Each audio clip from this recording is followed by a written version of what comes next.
یہ بات ہے 340 قبل مسیح کی، جب ارسطو نے یہ نظریہ پیش کیا کہ زمین کائنات کا مرکز ہے اور باقی تمام تر اجرام فلکی اس کے گرد گردش کر رہے ہیں۔ ارسطو سمجھتا تھا کہ زمین ساکن ہے۔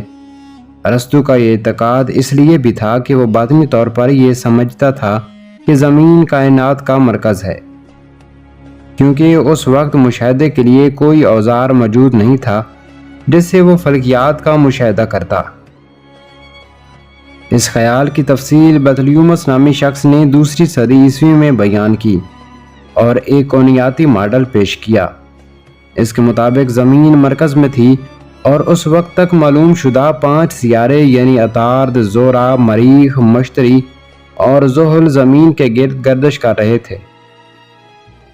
بطلیموس ماڈل نے اجرام فلکی کے مقامات کی صحیح پیشن گوئی کرنے کے لیے درست نظام فراہم کیا، لیکن ان مقامات کی ٹھیک پیشن گوئی کرنے کے لیے بطلیموس کو یہ فرض کرنا پڑا کہ چاند ایک ایسے راستے پر چلتا ہے جو اسے عام حالات کے مقابلے میں بعض اوقات زمین سے دگنا قریب کر دیتا ہے۔ بطلیموس کو اس خامی کا علم تھا، مگر اس کا ماڈل ہمگیر طور پر نہ صحیح البتہ عام طور پر قبول کر لیا گیا۔ اسے عیسائی کلیسا نے بھی صحیفوں سے مطابقت رکھنے والی کائنات کی تصویر کے طور پر قبول کر لیا۔ اس ماڈل نے جامد ستاروں سے ماورا جنت اور دوزخ کے لیے خاصی گنجائش چھوڑ دی تھی۔ 1514 عیسوی میں پولینڈ کے ایک پادری نیکولاس کوپرنیکس نے ایک سادہ سا ماڈل پیش کیا۔ اس کا خیال تھا کہ سورج کائنات کا مرکز اور ساکن حالت میں ہے اور زمین اور دیگر سیارے اس کے گرد گردش کر رہے ہیں۔ چونکہ کوپرنیکس ایک پادری تھا، لیکن اس کا نظریہ مذہب کے خلاف تھا۔ لوگ زمین کو ہی کائنات کا مرکز سمجھتے تھے، اس وجہ سے اس وقت کوپرنیکس کے نظریے کو زیادہ شہرت نہ ملی اور یہ نظریہ تقریباً مخفی ہی رہا۔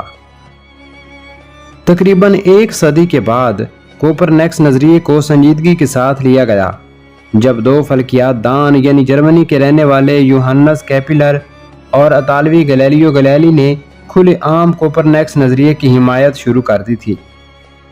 1609 عیسوی میں ارسطو اور بطلیموس نظریے کو کاری ضرب لگی جب گلیلیو نے دوربین کی مدد سے رات کے وقت آسمان کا مشاہدہ شروع کیا۔ دوربین اس وقت نئی ایجاد ہوئی تھی۔ اسے مشتری سیارے کے مشاہدے سے پتہ چلا کہ یہ سیارہ چھوٹے چھوٹے ہواریوں یعنی سیٹلائٹس اور چاندوں میں گھرا ہوا ہے جو اس کے گرد گردش کر رہے ہیں۔ اس کے معنی یہ تھے کہ ہر چیز کو براہ راست زمین کے گرد گھومنے کی ضرورت نہیں، جیسا کہ ارسطو اور بطلیموس کا نظریہ تھا۔ اس دور میں یوحنس کیپلر نے کوپرنیکس کے نظریے کو بہتر بنا دیا تھا اور کہا تھا کہ سیارے دائروں میں نہیں بلکہ بیضوی راستوں پر حرکت کرتے ہیں۔ چنانچہ یہ ممکن ہوا کہ پیشن گوئیاں مشاہدات کے مطابق ہونے لگیں۔ تو معزز ناظرین، آج کی قسط کے ساتھ اتنا ہی۔ مجھے امید ہے کہ آپ کو ہماری اس سلسلے کی پہلی قسط پسند آئی ہوگی۔ ملیں گے اگلی اسی سلسلے کی ایک نئی قسط کے ساتھ، تب تک کے لیے اللہ نگہبان۔